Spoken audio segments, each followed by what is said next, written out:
जय श्री कृष्णा। श्रीमद् भागवत गीता का 13वां अध्याय। अर्जुन ने श्री कृष्ण भगवान से पूछा, हे प्रभु जी, प्रकृति किसको कहते हैं और पुरुष किसको, क्षेत्र और क्षेत्रज्ञ किसको कहते हैं, ज्ञान और श्रेय किसको कहते हैं, कृपा करके यह सब विस्तार से बताएं। श्री कृष्ण भगवान बोले, हे कुंती नंदन अर्जुन, मनुष्य की देह को क्षेत्र कहते हैं, क्योंकि जब यह जीव 84 लाख योनियों से फिरकर मनुष्य देह में आता है, तब चैतन्य परमेश्वर को भी पहचानता है और पाप पुण्य को भी समझता है, क्योंकि जो इस देह को पाकर भला बुरा करता है, वह पाप पुण्य का फल भोगता है। दूसरे देहधारियों को ना पाप है ना पुण्य है, मनुष्य देह को पाकर ही पाप पुण्य उपजते हैं। और जितनी बातों का शरीर में ठाठ है, उनको जो समझे सो तत्ववेत्ता पुरुष है, उसे ही क्षेत्रज्ञ भी कहते हैं। जो शरीर रूपी क्षेत्र को जानने वाला हो, सो हे अर्जुन, क्षेत्रज्ञ तू उसको जान जिसके नाम से क्षेत्र और क्षेत्रज्ञ दोनों जाने जाते हैं। सो यह मेरे मत का ज्ञान है। अब क्षेत्र जो कि यह देह है, इसका वृत्तांत सुन। ऋषियों ने अनेक प्रकार के छंदों में इसको बताया है, वेदों ने भी इसका पृथक पृथक वर्णन किया है, और ब्रह्मसूत्र के पदों में भी यह ज्ञान निश्चित किया गया है। पंच महाभूत, अहंकार, बुद्धि, अव्यक्त प्रकृति, दशों इंद्रियां, मन और पांचों इंद्रियों के विषय तथा इच्छा, द्वेष, सुख दुख, संघात, चेतना, धृति तथा इनके समूह। संक्षेप में क्षेत्र और क्षेत्रज्ञ से यही विकार हैं। मान और पाखंड से रहित अहिंसा, सहनशीलता, सरलता, गुरु की सेवा, पवित्रता, अपने मन का संयम, इंद्रियों के विषय में विरक्त, अहंकार रहित और जन्म मृत्यु, बुढ़ापा, दुख आदि दोषों को देखना, पुत्र, स्त्री, गृह इत्यादि में आसक्ति न करना और इनमें अपने को सुखी दुखी ना मानना, इष्ट अनिष्ट की प्राप्ति में हर्ष विषाद रहित रहना, अनन्य भाव से मेरी भक्ति करना, एकांत में रहना, जन समूह में रहने से विराग, सदा स्मरण रहना कि मैं परम परमात्मा का ही अंश हूँ। ज्ञान प्राप्ति के उद्देश्य से मोक्ष को सबसे श्रेष्ठ मानना, इसे ही ज्ञान कहते हैं। इससे जो भिन्न है वह अज्ञान है। जब ज्ञ का स्वरूप वर्णन करते हैं, जिनको जानकर मनुष्य को मोक्ष प्राप्त होता है, वह आदि रहित, बड़ों से बड़ा, अकथनीय होने से सत ही कहा जाता है और ना असत ही कहा जाता है। सब ओर उसके हाथ और चरण हैं, सब ओर नेत्र, सिर और मुख हैं, सब ओर कान हैं। वही जगत में सबको घेरे हुए स्थित है। वह सब इंद्रियों के गुणों का प्रकाश है, पर उनके कोई इंद्रिय नहीं है। जिसको किसी से आसक्ति नहीं, पर सबका आधार है, सब करने वाला है, जो स्वयं निर्गुण होने पर भी गुणों का भोगता है। स्थावर, जंगम और भूत प्राणी हैं, उनके बाहर और भीतर व्यापक हैं, सूक्ष्म हैं, सूक्ष्म होने के कारण जो जाना नहीं जाता, जो दूर भी है और निकट भी है, सब में व्यापक है और सबसे न्यारा भी। इसे हे अर्जुन तू ज्ञेय जान। जब संसार को ग्रस लेता है, तब उसका नाम ग्रासन होता है। जब संसार को प्रकट करता है, तब उसका नाम उत्पत्ति करता है। जब संसार के अंदर बाहर व्यापता है, तब उसे विष्णु कहते हैं। सूर्य से लेकर जितने भी ज्योति वाले हैं, उन सब की ज्योति तू मुझको जान। तम अर्थात जो अंधकार है, अज्ञान इससे दूर है। हे अर्जुन, यह ज्ञेय के जानने का ज्ञान है। इस ज्ञान से ही मैं जाना जाता हूँ। मैं हाथ से पकड़ा नहीं जाता और ना ही आँखों से दिखाई देता हूँ। मैं सबके हृदय में बसता हूँ। हे अर्जुन, यह मैंने क्षेत्र, क्षेत्रज्ञ और ज्ञान, ज्ञेय का वृत्तांत अलग अलग कहा है। इसे जानकर मेरा भक्त मेरे पद के योग्य होता है। प्रकृति और पुरुष दोनों ही अनादि हैं। विकारों और गुणों की उत्पत्ति प्रकृति से हुई है। कार्य और कारण को प्रकृति उत्पन्न करती है। पुरुष तो सुख और दुख का भोगता है। प्रकृति में पुरुष रहता है, प्रकृति के गुणों का उपभोग करता है, तदनुसार उत्तम तथा अधम योनि में जन्म लेता है।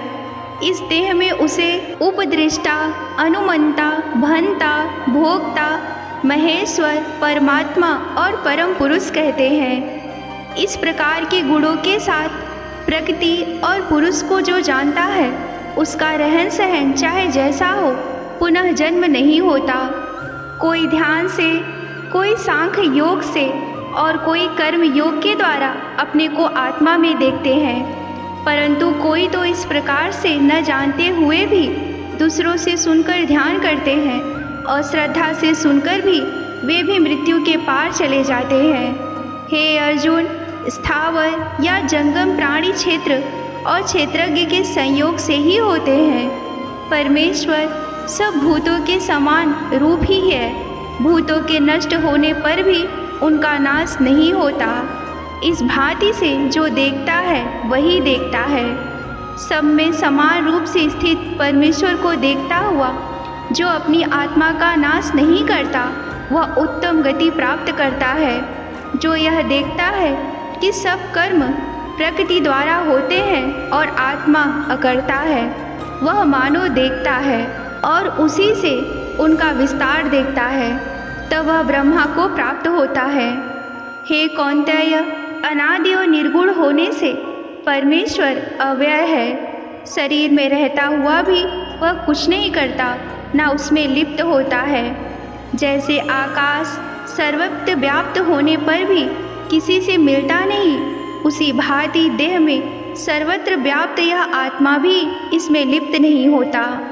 हे अर्जुन, मेरा एक प्रताप और सुन, जिसके आगे किसी का प्रताप नहीं। जैसे सूर्य पूरब से उदय होकर एक ही बार में सभी लोगों को प्रकाशित कर देता है, वैसे ही ब्रह्मा से लेकर चींटी तक स्थावर और जंगम जो भी संसार में है, उन सब जीवों के शरीर में मैं एक बार में ही प्रकाश करता हूँ। हे अर्जुन, यह शरीर क्षेत्र और जीव क्षेत्री और क्षेत्रज्ञ मैं ही हूँ। जो इसे ज्ञान दृष्टि से देखता समझता है, वह कार्य सहित प्रकृति से मुक्त हो जाता है।